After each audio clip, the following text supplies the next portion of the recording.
नहमदुहु व नुसल्ली अला रसूलिहिल करीम। मोअज़्ज़िज़ सामीन व नाज़रीन, अस्सलामु अलैकुम व रहमतुल्लाहि व बरकातुहू।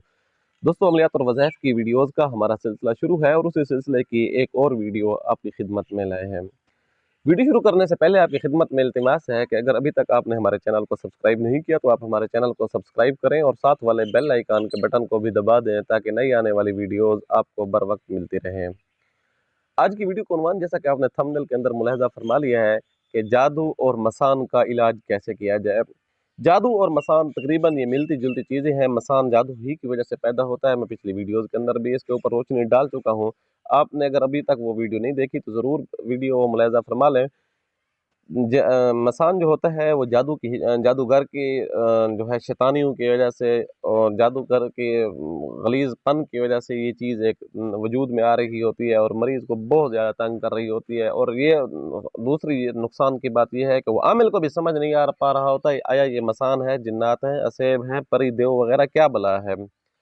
तो अब जो हम आज का अमल लाए हैं, ये अमल इंतहाई ज़बरदस्त अमल है। सिर्फ जादू वाले मरीज़ को जो है आम जादू वाले को फ़ायदा नहीं देगा, बल्कि जादू के ज़रिए मसान और मसान के ज़रिए जिस्म को जितनी भी तकलीफ़ें पहुँच चुकी हैं, इस सब का ख़ात्मा हो जाएगा। अगर जादू के ज़रिए कोई चीज़ पढ़ कर जो है दमशुदा चीज़ अगर किसी बंदे को पिला दी गई है और जादू जिस्म के अंदर खून में रच बस चुका है और जादू वाला मरीज़ इंतहाई निगहदाश्त के आलम में है और बहुत सख्त किस्म की परेशानी के अंदर है, उसकी तबीयत और मिजाज दोनों मुतासर हो चुके हैं और कोई आमिल उसका इलाज नहीं कर पा रहा, तो इसका इलाज इंतहाई आसान अंदाज में हम आपकी खिदमत में लाए हैं।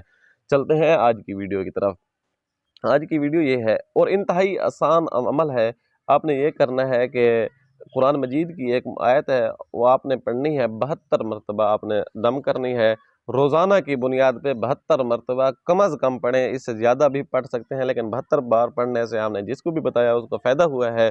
और आप इस अमल को 72 मरतबा दम करके, दोनों हाथों पे दम करके, जिस्म पे भी फूंक मारनी है, पानी के ऊपर दम करके पानी पीना है, तेल के ऊपर दम करके तेल की हल्की फुल्की मालिश करनी है। याद रखिए, अगर हर नमाज के साथ 72 मरतबा पढ़ लें तो भी बहुत ज़्यादा फ़ायदा होगा, नहीं तो सुबह और मगरिब की नमाज के बाद 72 मरतबा पढ़ें तब भी बहुत ज़्यादा फ़ायदा होगा। नहीं तो कम अज़ कम इतना ज़रूर करें कि दिन में किसी एक मरतबा, किसी भी एक टाइम जो है 72 मरतबा आप इस आयत को पढ़ लें। तो 41 दिन आपने ये अमल करना है। इंशाअल्लाह सुम्मा इंशाअल्लाह आपको 21 दिन में फ़ायदा हो जाएगा, क्योंकि अमल बहुत छोटा है पढ़ने के एतबार से। तो कोशिश करें आप 41 दिन पूरा ही करें, इससे कमो पेश ना करें। बिलफ़र्ज़ वल माल अगर बहुत ज़्यादा मसला है, 41 दिन में भी फ़र्क नहीं आ रहा, तो आप 5-7 दिन जो है इज़ाफ़ी कर लें। इंशाअल्लाह सुम्मा इंशाअल्लाह ये हो ही नहीं सकता, अगर जादू और जिन्नात या मसान वाला मरीज़ हो और उसको फ़ायदा ना हो, ये हो ही नहीं सकता। इंशाअल्लाह सुम्मा इंशाअल्लाह ज़रूर फ़ायदा होगा। वो आयत क्या है? वो आयत है, अऊज़ु बिल्लाहि मिनश शैतानिर रजीम, बिस्मिल्लाहिर रहमानिर रहीम, वल्लाहु मुख़रिजुम मा कुंतुम तक्तुमून। भाई ये छोटी सी आयत है और 2-4 लफ्ज़ हैं, आपने इसको पढ़ लेना है और इसका पढ़ना इंतहाई आसान है।